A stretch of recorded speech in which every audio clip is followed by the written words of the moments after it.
5장. 이스라엘의 맏아들 르우벤의 가문은 이러하다. 르우벤은 이스라엘의 맏아들이었으나 그가 아버지의 첩과 잠자리를 같이 하는 부정한 행위를 저질러서 맏아들의 권리가 이스라엘의 아들 요셉의 아들들에게 넘어갔다. 그는 족보에서 맏아들의 자리를 잃었다. 유다가 형제들 중 가장 강하고 그의 가문에서 다윗 왕이 나왔지만 맏아들의 권리는 요셉에게 있었다. 이스라엘의 맏아들 르우벤의 아들들은 한옥, 발루, 헤스론, 갈미다. 요엘의 자손은 이러하다. 요엘의 아들은 스마야고 그 아들은 곡, 그 아들은 시므이, 그 아들은 미가, 그 아들은 르아야, 그 아들은 바알, 그 아들은 부에리아다. 부에라는 르우벤 지파의 지도자였는데 아시리아 왕 디글랏 빌레셀에게 포로로 잡혀갔다. 부에라의 형제들은 가문별로 족보에 올랐다. 첫째는 여이엘이고 그 다음은 스가랴, 그 다음은 벨라인데 벨라는 아사스의 아들이고 아사스는 세마의 아들, 세마는 요엘의 아들이다. 요엘은 아로엘에서 르보와 바알무온에 이르는 지역에 살았다. 그의 가문은 멀리 유프라테스 강에서부터 사막 끝까지 걸쳐 있는 땅에 거주했다. 그들의 가축대가 점점 많아져서 길르앗에 차고 넘쳤기 때문이다. 사울이 다스리던 시대에 그들은 하갈 사람과 싸워 이겼고 길르앗 동쪽 변방에 있던 하갈 사람의 장막들을 빼앗아 거기서 살았다. 르우벤 가문의 이웃인 바산의 갓 가문은 살르가까지 이르는 지역에 살았다. 요엘은 족장이고 사밤은 부족장이며 야네는 바산의 재판관이었다.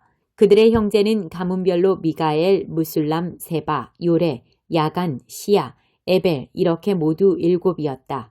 이들은 아비하일의 자손인데 아비하일은 후리의 아들이고 후리는 야로아의 아들, 야로아는 길르앗의 아들, 길르앗은 미가엘의 아들, 미가엘은 여시세의 아들, 여시세는 야도의 아들, 야도는 부스의 아들이다. 아이가 그들의 족장이었는데 아히는 압디엘의 아들이고 압디엘은 구니의 아들이다. 갓 가문은 주변 마을들을 포함해 샤론 목초지까지 뻗어나간 길르앗과 바산에서 살았다. 그들 모두 유다 왕 요담과 이스라엘 왕 여로보암이 다스리던 시대에 공식 족보에 올랐다. 르우벤과 갓과 므낫세 반쪽 지파 가문들에는 군사훈련을 받은 용사 44,760명이 있었는데 신체가 건장하고 방패와 칼과 활을 다루는 솜씨가 좋았다. 그들은 하갈 사람 여두르, 나비스, 노답과 싸웠다. 그들이 싸울 때 하나님께서 도우셨다. 그들이 전쟁 중에 하나님께 부르짖었으므로 하나님께서 하갈 사람과 이들의 모든 연합군을 그들 손에 넘겨주셨다. 그들이 하나님을 신뢰했으므로 하나님께서 그들의 기도에 응답하셨다. 그들은 하갈 사람의 가축대와 양떼, 곧 낙타 5만 마리, 양 25만 마리, 나귀 2천 마리를 전리품으로 취했다. 포로 10만 명도 사로잡았다. 그 전투는 하나님의 전투였으므로 많은 사람들이 죽었다. 이 가문들은 포로로 잡혀갈 때까지 그 땅에서 살았다. 므낫세 반쪽 지파는 인구가 많았다. 그들은 바산에서 바알 헤르몬까지 곧 스닐 헤르몬 산에 이르는 땅에 거주했다. 그들의 족장은 에벨, 이시엘리엘, 아스리엘, 에레미야, 호다위야, 야디엘이었다. 그들은 용감한 군인들로 각 가문의 유명한 족장이었다. 그러나 그들은 조상의 하나님께 충실하지 못했다. 그들은 자신들이 도착하기 전에 하나님께서 쫓아내신 그 땅, 백성의 경건치 못한 신들을 가까이 했다. 그래서 이스라엘의 하나님께서는 아시리아 왕 불의 마음을 움직이셔서 르우벤, 갓, 므낫세 반쪽 지파 가문들을 포로로 잡아가게 하셨다. 불은 그들을 할라, 하볼, 하라, 고산강으로 이주시켰다. 그 후로 오늘까지 그들은 그곳에서 살고 있다. 6장. 네이의 아들들은 게르손, 고핫, 무라리다.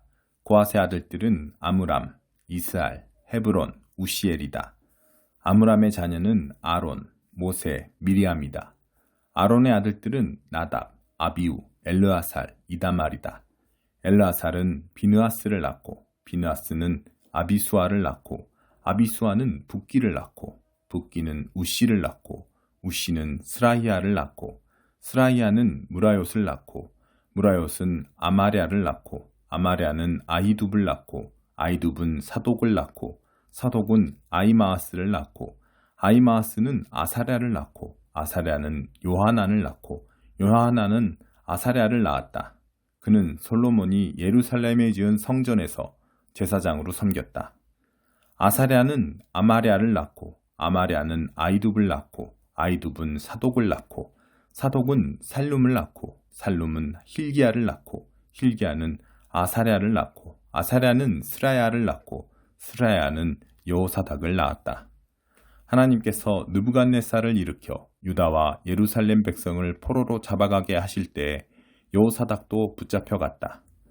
레위의 아들들은 게르손, 고핫, 무랄이다. 게르손의 아들들의 이름은 림니, 시므이다. 고핫의 아들들은 아므람, 이스알, 헤브론, 우시엘이다.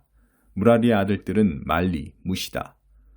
레위의 가문은 이러하다. 게르손의 아들들은 림니고 그 아들은 야핫, 그 아들은 심마, 그 아들은 요아, 그 아들은 잇도, 그 아들은 세라, 그 아들은 여아드레다. 고핫의 아들은 암미나답이고 그 아들은 고라, 그 아들은 아실, 그 아들은 엘가나, 그 아들은 에비아삽, 그 아들은 아실, 그 아들은 다핫, 그 아들은 우리엘, 그 아들은 우시야, 그 아들은 사울이다. 엘가나의 아들들은 아마세와 아히모시고 그 아들들은 엘가나, 그 아들은 소베, 그 아들은 나핫, 그 아들은 엘리압, 그 아들은 여로함, 그 아들은 엘가나다. 사무엘의 아들들은 맏아들 요엘, 둘째 아비야다. 무라리의 아들은 말리고 그 아들은 림니, 그 아들은 시므이, 그 아들은 우사, 그 아들은 시므아, 그 아들은 학기야, 그 아들은 아사야다. 다윗이 언약궤를 하나님의 집에 모신 뒤에 그곳에 찬양을 인도할 사람들을 임명했는데 그들은 솔로몬이 예루살렘에 하나님의 성전을 지을 때까지 예배 처소인 회막에서 찬양하는 일을 맡았다. 그들은 주어진 지침에 따라 직무를 수행했다. 예배를 준비하고 지도하는 일로 섬긴 사람과 그 자손은 이러하다. 고핫 사람의 집안에서 헤만이 찬양대 지휘자로 섬겼는데 그는 요엘의 아들이고 요엘은 사무엘의 아들, 사무엘은 엘가나의 아들, 엘가나는 여로함의 아들, 여로함은 엘리엘의 아들, 엘리엘은 도아의 아들, 도아는 숲의 아들, 숲은 엘가나의 아들, 엘가나는 마앗의 아들, 마앗은 아마세의 아들, 아마세는 엘가나의 아들, 엘가나는 요엘의 아들, 요엘은 아사랴의 아들, 아사랴는 스바냐의 아들, 스바냐는 다핫의 아들, 다핫은 아실의 아들, 아실은 에비아삽의 아들, 에비아삽은 고라의 아들, 고라는 이스알의 아들, 이스알은 고핫의 아들, 고핫은 레위의 아들, 레위는 이스라엘의 아들이다. 헤만의 동료 아삽은 그의 오른편에 섰다.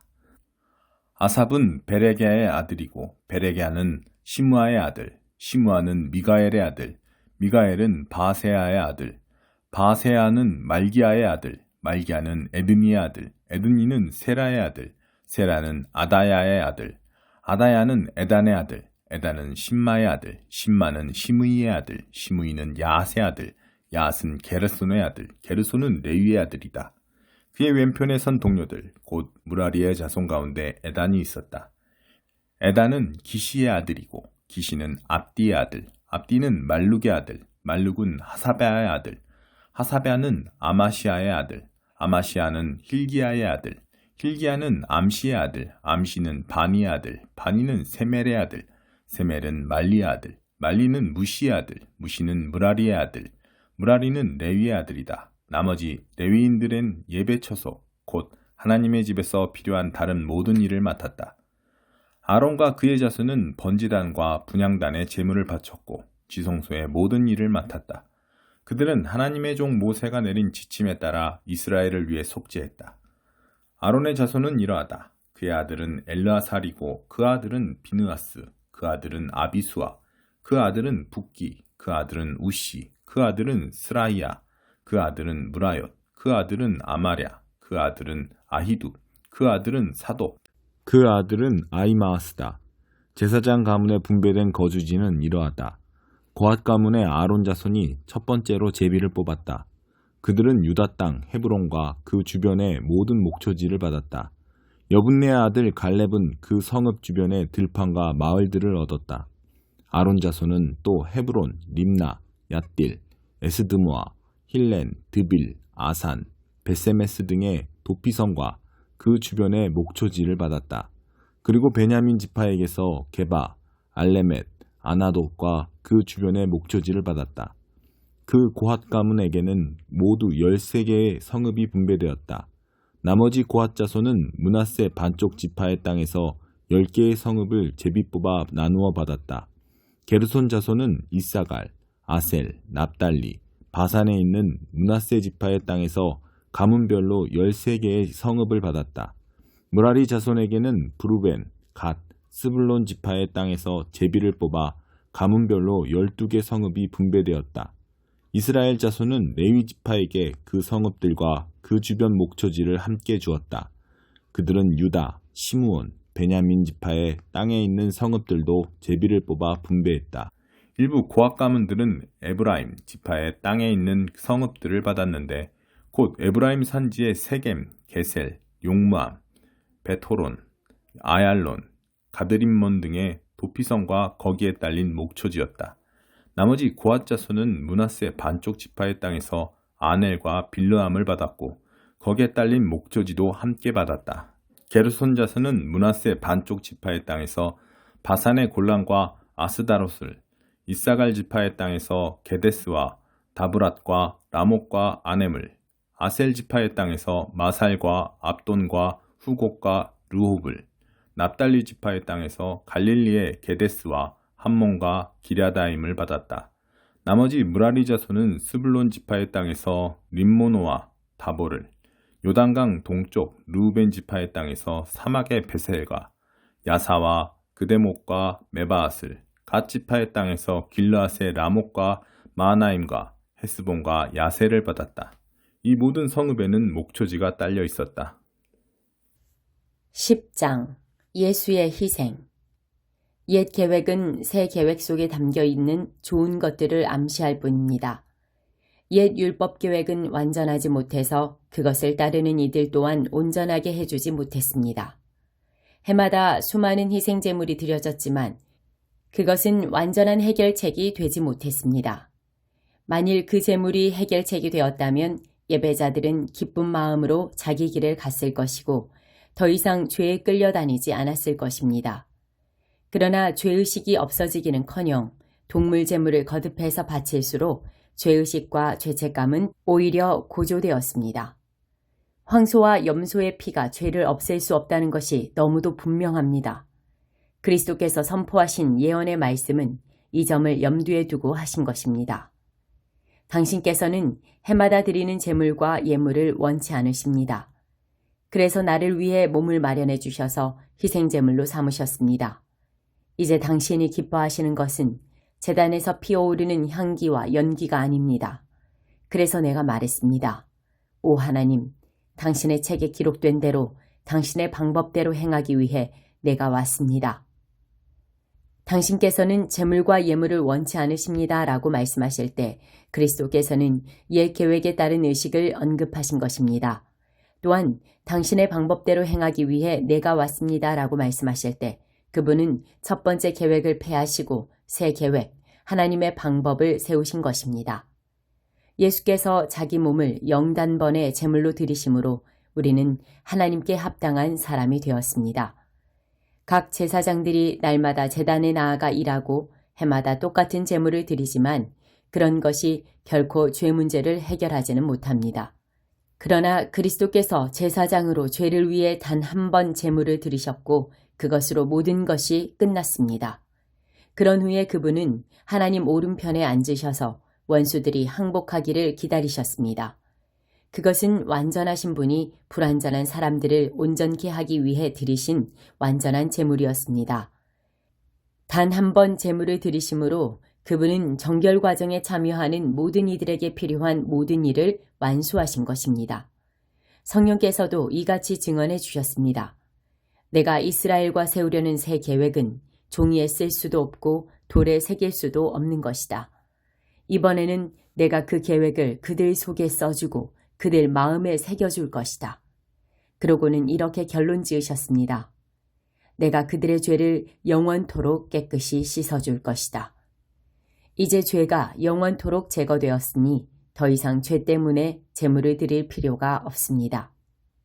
확신을 가지고 나아가십시오. 그러므로 친구 여러분, 이제 우리는 주저함 없이 곧바로 하나님께로 성소 안으로 나아갈 수 있습니다. 예수께서 자기를 희생해 흘리신 피로 그 길을 열어주셨고 하나님 앞에서 우리의 제사장이 되어주셨습니다. 하나님 앞으로 나아가는 통로인 휘장은 다름 아닌 그분의 몸입니다. 그러니 확고한 믿음과 우리가 하나님 앞에 온전히 드려질 만한 존재가 되었다는 확신을 가지고 하나님 앞에 나아가야 합니다. 우리를 앞으로 이끌어주는 약속을 굳게 붙잡으십시오. 그분은 언제나 자기 말을 지키시는 분이십니다. 창의적으로 사랑을 권하고 도움의 손길을 펼치십시오. 어떤 이들처럼 함께 모여 예배하기를 피할 것이 아니라 서로 격려하여 더욱 힘써 모이십시오. 중요한 그날이 다가오는 것을 볼수록 더욱 그리하십시오. 우리가 배우고 받았으며 이제 알고 있는 모든 진리를 버리거나 외면한다면 그것은 그리스도의 희생을 거부하는 것이며 우리는 혼자 힘으로 심판을 마주해야 할 것입니다. 그 심판은 맹렬할 것입니다. 모세의 율법을 어긴 자가 받은 벌은 육체의 죽음이었습니다.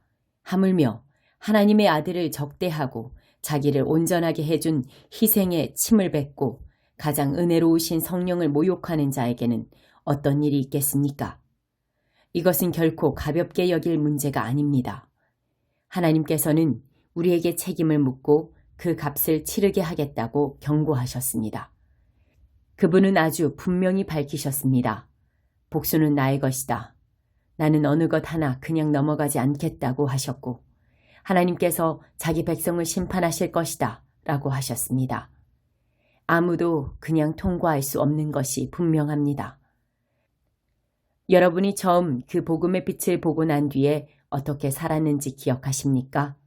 그 시절은 고난의 시기였습니다. 여러분은 사람들 앞에서 박해와 모욕의 표적이었습니다. 어떤 때는 여러분이 표적이 되고 어떤 때는 여러분의 벗들이 표적이 되었습니다. 여러분의 벗 가운데 몇이 감옥에 갇힐 때에도 여러분은 끝까지 그들 곁을 지켰습니다. 박해하는 자들이 난입해 여러분의 소유를 빼앗을 때도 여러분은 편한 얼굴로 그들이 하는 대로 내버려 두었습니다. 그들이 여러분의 진짜 보물을 어찌할 수 없다는 것을 알고 있었기 때문입니다. 그들의 어떤 행위도 여러분을 괴롭게 하거나 좌절시키지 못했습니다.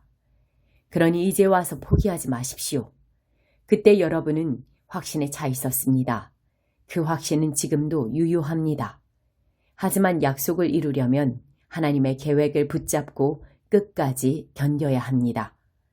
이제 머지않아 그분이 오신다. 언제라도 모습을 드러내실 것이다. 하지만 나와 바른 관계에 있는 사람은 그 변치 않는 신뢰로 인해 살 것이다. 도망치는 자는 내가 기뻐하지 않을 것이다. 우리는 중도에 포기하여 실패할 사람들이 아닙니다. 결코 아닙니다. 우리는 언제나 신뢰함으로 계속 살아남을 사람들입니다. 4장. 너희는 하나님께 굶주리지 않았다. 사마리아 언덕에서 풀을 뜯는 너희 바산의 암소들아, 귀 기울여 들어라.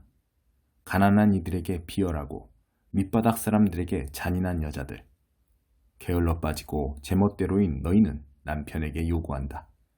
시원한 술 한 잔 갖다 주세요. 잘 들어라. 나 하나님이 나의 거룩을 두고 맹세한다. 조심하여라. 심판의 날이 다가오고 있다. 그들이 너희를 밧줄로 묶어 끌고 가면서 뒤처지는 자들은 몽둥이로 다스릴 것이다. 그들은 너희를 한 줄로 꿰어 회파된 성벽들 밖으로 끌고 가서 저승으로 던져놓을 것이다. 하나님의 보고다. 너희는 베델로 가서 죄를 지어라. 길갈로 가서도 죄를 지어라. 제물을 가져와 아침마다 예배를 드려라. 사흘마다 11조를 바쳐라. 흠없는 제물을 불살라 바치며 감사제를 드려라. 자원 제물을 바치면서 큰 소리로 알려라. 이런 것이 바로 너희 이스라엘 사람들이 좋아하는 종교쇼다. 하나님의 보고다. 너희는 알고 있지 않느냐? 바로 내가 너희 식료 품실과 곡간을 텅 비게 만들었고 너희를 줄이고 궁핍하게 만들었다는 것을. 그래도 너희는 나에게 굶주리지 않았다. 너희는 계속해서 나를 무시했다. 하나님의 보고다. 그렇다. 바로 내가 추수전 3달 동안 비를 내리지 않았다. 어떤 마을에는 비를 내리고 어떤 마을에는 비를 내리지 않았다. 어떤 들판에는 비를 내리고 어떤 들판에는 비를 내리지 않아 농작물이 말라 죽게 했다. 사람들이 마실 물을 찾아 미친 듯 이 마을 저 마을을 헤맸으나 목마름을 해결할 수 없었다. 그래도 너희는 여전히 나에게 목말라 하지 않았다. 그저 나를 무시할 뿐이었다. 하나님의 보고다. 나는 너희 작물들을 쳐서 병들게 하고 너희 과수원과 농장들을 말라 죽게 했다. 메뚜기들이 너희 올리브나무와 무화과나무를 다 먹어치웠지만 그래도 너희는 계속 나를 무시했다. 하나님의 보고다. 나는 전에 이집트에서 일어난 기근이 너희를 찾아오게 했고 너희 뛰어난 젊은이들과 최상급 말들을 죽였다. 진영 안에 어찌나 썩는 냄새가 진동하는지 너희는 코를 막고 다녔을 정도다. 그런데도 너희는 여전히 내게 주목하지 않았다. 계속 나를 무시할 뿐이었다. 하나님의 보고다. 나는 지진과 불로 너희를 쳤고 소돔과 고모라처럼 너희를 황폐하게 만들었다. 너희는 불 속에서 꺼낸 타는 막대기 같았다. 그래도 너희는 나를 바라보지 않았다. 여전히 나를 무시하기만 했다. 하나님의 보고다. 이스라엘아, 이 모든 일을 내가 했고 바로 내가 그렇게 하기로 작정했다. 오 이스라엘아, 시간이 다 되었다. 이제 너의 하나님을 만날 준비를 하여라. 여기 오신 분이 누구인지 보아라. 산을 만드신 분, 바람을 지으신 분이다. 아담이 나기 전에 모든 계획을 세우시고 어둠 속에서 새벽이 동트게 하시듯 무에서 요를 만들어내시며 높고 높은 상등성이를 타고 넘으시는 분이다. 그분의 이름은 하나님, 곧 만군의 하나님이시다. 148편 할렐루야! 하늘에서 하나님을 찬양하여라. 산꼭대기에서 그분을 찬양하여라. 그분의 모든 천사들아 주님을 찬양하여라. 그분의 모든 전사들아 주님을 찬양하여라. 해와 달아 주님을 찬양하여라. 새벽별들아 주님을 찬양하여라. 드높은 하늘아 주님을 찬양하여라. 하늘의 비구름아 주님을 찬양하여라. 찬양하여라. 오 하나님의 이름을 찬양하여라. 주께서 말씀하시자 그들이 생겨났다. 그분께서 그들을 알맞은 자리에 영원토록 있게 하시고 명령을 내리시사 그대로 되었다. 땅에서 하나님을 찬양하여라. 너희 바다의 용들아 헤아릴 수 없이 깊은 대양아 불과 우박 눈과 얼음아 그분의 명령에 복종하는 폭풍들아 산과 언덕들아 사과 가수원들과 백향목 숲들아 들짐승과 가축대들아 뱀과 날짐승들아 세상의 왕들과 모든 인종들아 지도자들과 유력자들아 청춘 남녀들아 너희 노인과 아이들아 하나님의 이름을 찬양하여라. 찬양받기에 합당한 유일한 이름이시다. 그분의 광채 하늘과 땅에 있는 그 무엇보다 빛나고 그분께서 세우신 기념비 곧 하나님의 백성이로다. 하나님을 사랑하는 모든 이들아 찬양하여라. 이스라엘의 자녀들아 하나님의 가까운 친구들아 할렐루야. 149편 할렐루야 새 노래로 하나님께 노래하여라. 그분을 사랑하는 모든 이들과 함께 그분을 찬양하여라. 이스라엘 모든 백성들아 너희의 주권자이신 창조주를 찬양하여라. 시온의 아들 딸들아 너희 왕으로 인해 기뻐 뛰어라. 춤추며 그분의 이름을 찬양하고 밴드를 울려 음악을 연주하여라. 하나님은 자기 백성을 기뻐하시고 평범한 이들을 구원의 화환으로 꾸며주신다. 주님을 참으로 사랑하는 이들아 소리치며 찬양하여라. 어디에 있든지 노래 불러라. 소리 높여 하나님을 찬양하여라. 칼을 휘둘러 열정적으로 칼춤을 추어라. 이것은 하나님께 거역하는 민족들을 향한 복수의 경고, 임박한 징벌의 신호다. 저들의 왕들은 사슬에 묶여 감옥으로 끌려가고 지도자들은 영원히 감옥에 갇히며 저들에 대한 엄정한 심판이 시행될 것이다. 그러나 하나님을 사랑하는 이들은 모두 영광의 자리에 앉으리라. 할렐루야. 150편 할렐루야. 하나님의 거룩한 예배 처소에서 그분을 찬양하여라. 탁 트인 하늘 아래서 그분을 찬양하여라. 권능을 떨치신 그분을 찬양하여라. 크고 위대하신 그분을 찬양하여라. 힘찬 트럼펫 소리로 그분을 찬양하여라. 부드러운 현악기로 그분을 찬양하여라. 캐스터네츠와 춤으로 그분을 찬양하여라. 작은 북과 플루트로 그분을 찬양하여라. 심벌주와 큰 북으로 그분을 찬양하여라. 바이올린과 기타로 그분을 찬양하여라. 살아 숨쉬는 모든 것들아 하나님을 찬양하여라. 할렐루야.